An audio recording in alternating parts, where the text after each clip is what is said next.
Também. Exatamente. Senadores e deputados podem votar nesta terça-feira, ou seja, amanhã, dia 3, o veto parcial do presidente Jair Bolsonaro a um projeto de lei aprovado pelo Congresso que inclui o chamado orçamento impositivo na Lei de Diretrizes Orçamentárias. A sessão está marcada para as 14 horas. Em dezembro, Bolsonaro sancionou a Lei 13.957 de 2019 com mudanças na LDO. Mas o presidente barrou o dispositivo que dava prazo de 90 dias para o Poder Executivo executar as emendas ao orçamento sugeridas pelos parlamentares.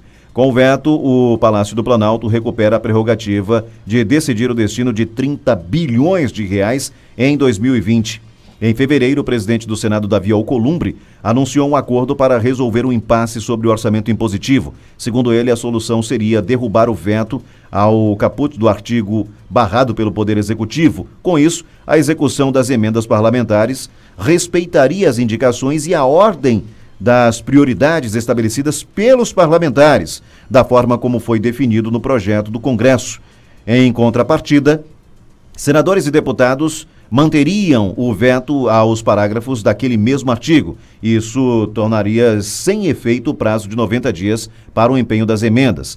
Mas, nesta semana, senadores do Podemos divulgaram vídeos em redes sociais para defender a manutenção do veto de Jair Bolsonaro.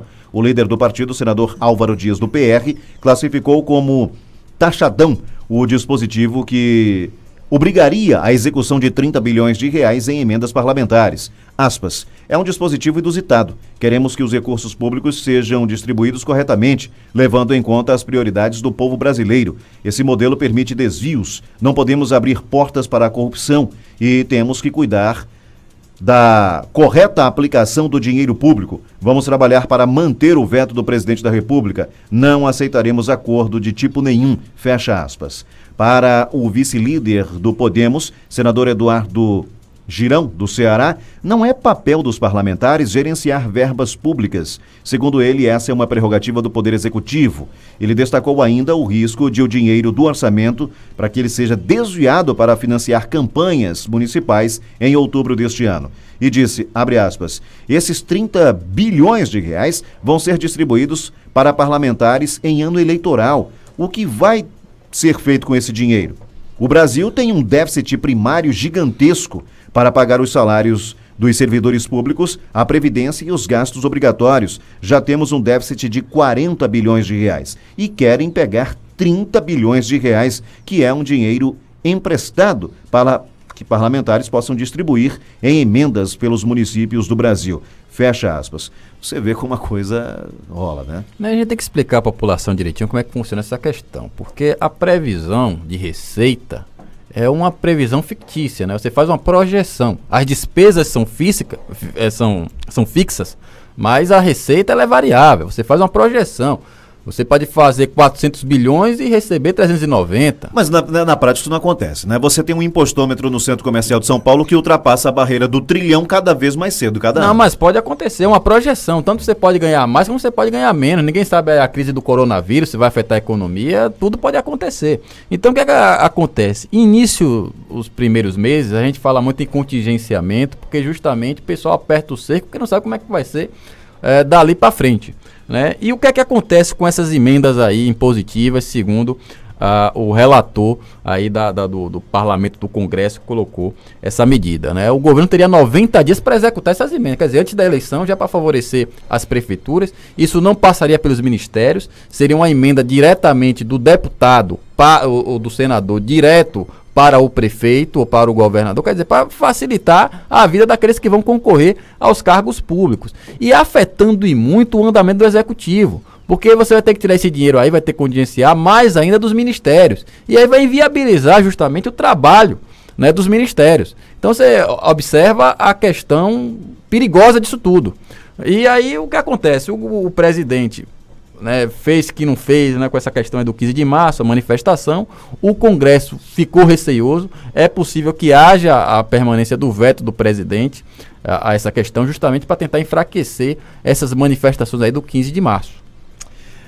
Acho difícil. A inversão completa do papel dos deputados. Sim. Como nós dissemos há pouco, eles trabalham agora para assumir algumas prerrogativas do próprio governo, que se elege em cima de uma bandeira, né, de um projeto, e depois tem que se render completamente aos deputados que procuram facilitar, inclusive, a vida deles, porque em ano eleitoral é muito temerário. Nós sabemos que eles vão usar esse dinheiro, fazer indicações para que nas localidades que essa verba vá, eles possam trabalhar e ter mais votos e garantir a sua reeleição para se perpetuarem no poder. Então, é preciso que se modifique isso. Mais uma vez, o eleitor brasileiro precisa ter a sua atenção voltada para esse aspecto, não é?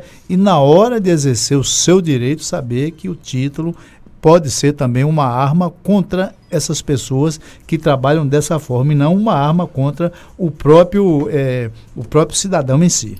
E é bom que a gente deixe claro que o sonho dos congressistas brasileiros era instalar o parlamentarismo no Brasil. Aliás, por 2 vezes na história brasileira, o povo brasileiro colocou essa insandice no chão, inclusive pelo voto direto, isso no início dos anos 90, já no governo do Itamar Franco, né? Essa loucura que era o parlamentarismo. Imagine você com mais de 30 partidos, como seria o parlamentarismo brasileiro. Até além disso, dessa quantidade absurda de partidos, com o perfil que nós temos no Congresso Nacional, você imagina se já temos aí raposas tomando conta de galinheiro, imagine como não seria no parlamentarismo. Com certeza. Então é uma situação difícil inventar esse parlamentarismo branco, né, que é justamente o parlamento querendo usurpar as prerrogativas do executivo, inclusive fazendo fortes críticas, não sei o quê. Agora, quando é o executivo, né, que apoia uma manifestação contra o Congresso, não pode. É por isso que no dia 15 de março, o povo brasileiro, se você está descontente, vá na rua, vão para as ruas e realmente exija do Congresso Nacional mudança no comportamento. Se você acha que está tudo bem, está tudo correto, você não vai. Já passou da hora do povo brasileiro se rebelar mesmo contra o Congresso Nacional. Já passou da hora. Não estou fazendo apologia, mas é a minha opinião. Pelo seguinte, olha, se 1% das pessoas que em cada cidade onde teve o carnaval protestasse, não só contra o parlamento brasileiro, contra os maus políticos de uma forma geral, as coisas poderiam mudar. Então, se você tem a predisposição de, às vezes, tomar empréstimo para compra do abadá, para garantir a cachaça, você não tem tempo para você protestar. Então, você está feliz com o que o Congresso Nacional, com raríssimas e honrosas sessões, faz com o Brasil há muitas e muitas décadas? Você está feliz? Deixa para lá. Porque, assim, na hora de protestar, não, é coisa do Brasil. Estamos no Brasil, né, amigo? Né? Fazer o quê? Mas na hora de você, eu estou falando, obviamente, me dirigindo agora às pessoas que fazem as loucuras, inclusive, de tomar empréstimos. Tem gente que pega na mão de agiota e os cambal para curtir festa, né? Sem saber nem como é que vai pagar depois. Então você, que adora fazer essas loucuras para curtir festa, você não teria um tempinho na sua agenda aí para ajudar a protestar contra os piores políticos do mundo, que é um grupo bem grande que está no Congresso Nacional? Mas o Congresso é muito sábio também, viu? Não vamos subestimá-los. Observe que eles aguardam o melhor momento, tipo aquele efeito sanfona, que eles abrem, mostram as unhas quando pode, e na hora que não pode, eles encolhem completamente, não é? Minha avó chamava de que o gato dá o tapa e esconde a unha. Para esperar o bom momento, a hora dele mostrar essas unhas. Então, há pouco tempo ele estava na defensiva. Agora, observe que ele já está com as garras afiadas e tentando subir cada vez mais na parede. E diz o ditado popular que quem tem as garras maiores é que conseguem subir bem nas paredes. Não, o que a gente tem que rebater também, Gomes, é o discurso canalha aí de muitos congressistas, de uma esquerda vagabunda. E quando eu falo esquerda vagabunda, é bom lembrar que existem várias esquerdas. Aliás, aquele que acha que existe só uma direita e uma esquerda não entende porcaria nenhuma de política, vai estudar. Né? A gente fala da esquerda podre, a esquerda vagabunda, né? Que diz que essa manifestação é para fechar o Congresso, para instalar uma ditadura de direita. É mentira. A manifestação é justamente para exigir do Congresso e do STF uma postura consonante com o que o povo brasileiro pede. Né? Essa questão aí de volta da ditadura sempre existiu. Uma minoria, né? Pessoas que sentem saudade de uma época que eu não vivi, não posso falar sobre, mas tem gente saudosista de tudo quanto tem gente que gosta do Getúlio Vargas, tem gente que ainda hoje lembra do JK. Isso é gosto de cada um. Mas a manifestação não é para instalação de ditadura, não é, entendeu, negando a democracia, é justamente para exigir respeito também do Congresso Nacional. E é uma manifestação lícita, legal, que vem do povo brasileiro. Aqui a gente tem aqui um comentário do Elmar, né, que a gente tem que ler aqui até para esclarecer, porque justamente. o Elmar, ele fala o seguinte: eu não entendo quando falam que as emendas impositivas não devem existir. Quando vocês cobram dos nossos deputados, o que vocês mais cobram não são emendas para Lagoinhas. O índice de desenho desta mesma lançada nos deputados federais não são justamente o que trouxeram ou não para o nosso município. Eu quero dizer o seguinte, Elmar, a gente não está aqui sendo contra a emenda impositiva, né? Há um contrassenso seu aí. O que a gente é contra é a estipulação de prazo para a execução dessas emendas. Quando existem outras prioridades inicial, né? Você tem que ter um prazo razoável, né? Mas não da forma que os deputados estão tentando fazer. O que os deputados querem é que dentro de 90 dias todas as emendas sejam executadas. Quer dizer, você dá 90 dias para execução de uma emenda impositiva, você teria 12 meses para executar, né? Se entende assim, já que é dentro da lei orçamentária. Estão com pressa. Estão com pressa por causa da eleição. O governo não tem nada a ver com isso. E o Ministério? Né, todo início de ano a gente tem um déficit grande, justamente a gente falou aí na matéria, né, com relação aos salários, né.